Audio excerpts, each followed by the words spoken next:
You know cheap dopamine is bad for you, but why can't you stop?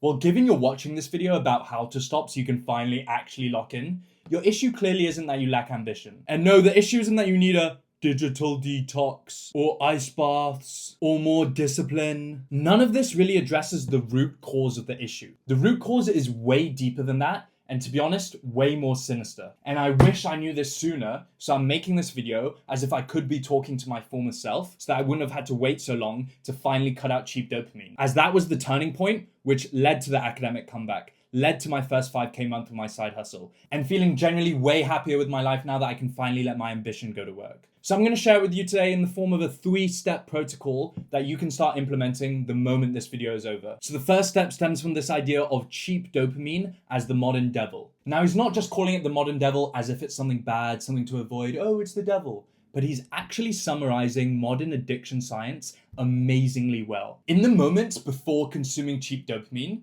to at least some extent, you've justified a reason why you should do this. Let's take this example of post-nut clarity. What comes before that is pre-nut delusion. That's why I said earlier, it's not a discipline issue. The issue is you trick yourself into thinking you want it or you need it, or that it's a good idea to do just this once. And fellas, obviously I'm not just talking about nutting here. I'm talking about any vice or source of cheap dopamine. That delusion you feel before doing it that tricks you into doing it. We could use vaping or doom scrolling as another example. Right after you've had your nicotine or your doom scroll, you think, yeah, maybe I'm ready to stop. Then as soon as the craving comes again, you come up with some justification to keep going. Then after you do it, you think, oh, why did I do that? Why did I break my streak? Obviously it wasn't worth it. It's this idea of the anticipation is better than the reward. Does that feel familiar to you? That's how you know your motivation systems have been hijacked, because you're feeling motivated to do things you don't actually really want. The reward wasn't what was promised to you before doing it. Hence why this modern devil analogy is so profound, because in a sense, it shows how cheap dopamine has possessed your mind and created this false anticipation that the reward will be great, when we both know it never is. My cheap dopamine issue was weed. I remember vividly one morning, when the night before my roommate and I promised each other we'd quit, one morning going up to him going, one more day. And then we'd smoke, and like 20 minutes later, when we're both a vegetable lying on the couch, we'd be like, I f***ing hate this. So step one, the one-liner to remember is the vice impersonates your own will. Next time you feel any inclination for your cheap dopamine source, just ask yourself, is this real?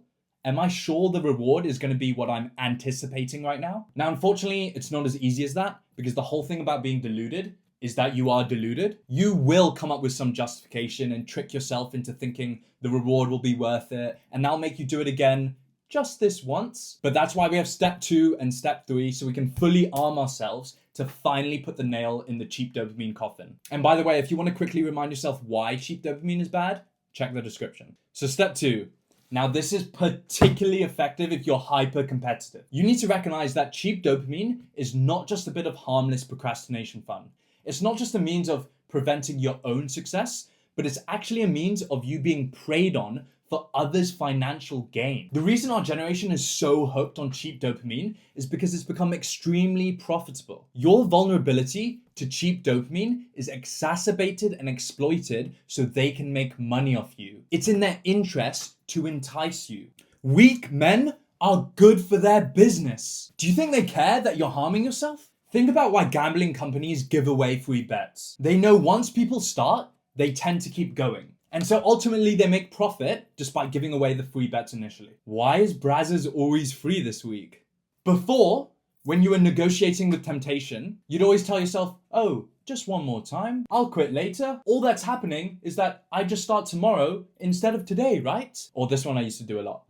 If I work double as hard tomorrow, then that will compensate for doing nothing today. But now, when you're next faced with the temptation, remind yourself, people are getting rich off the fact that you can't control yourself. Are you really gonna let them do that to you? For step 2, the one-liner to remember is outsmart the weakness economy. Instead of perceiving the cravings as you just wanting a bit of fun, perceive it as you being trapped in the weakness economy. And brother, we both know that's not where you belong. Now we have one last base to cover. The first 2 steps are great at helping you win the negotiating battle with temptation, but this last step helps you never even need to fight that battle in the first place. Step 3 is to embrace boredom. When you've been engaging with cheap dopamine for a while, your brain becomes wired to think that's the only thing you can do to kill empty time. And I'm not just talking about you being bored in the evenings, but I'm talking about throughout the day on a moment-to-moment basis. Right now, you do like when you go to the urinal,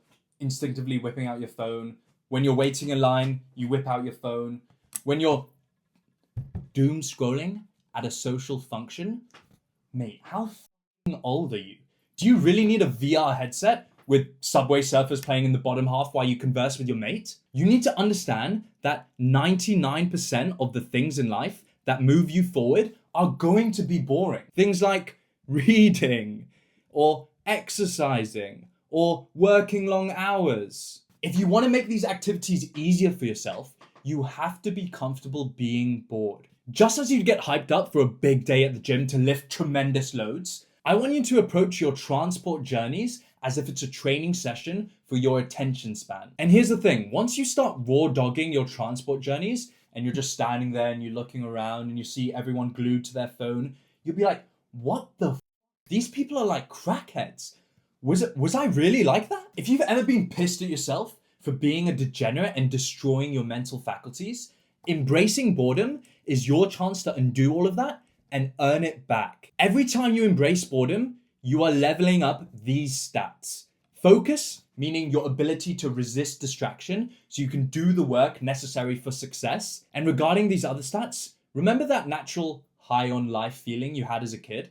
Wasn't that just the best? To quickly recap before we wrap this up, step 1 was realizing the vice impersonates your own will. This inclination you have for it, it's not real. The anticipation is always better than the reward. You know this. Step 2, outsmart the weakness economy. Don't let them manipulate you so they can make money off you. You weren't made to be prey, brother.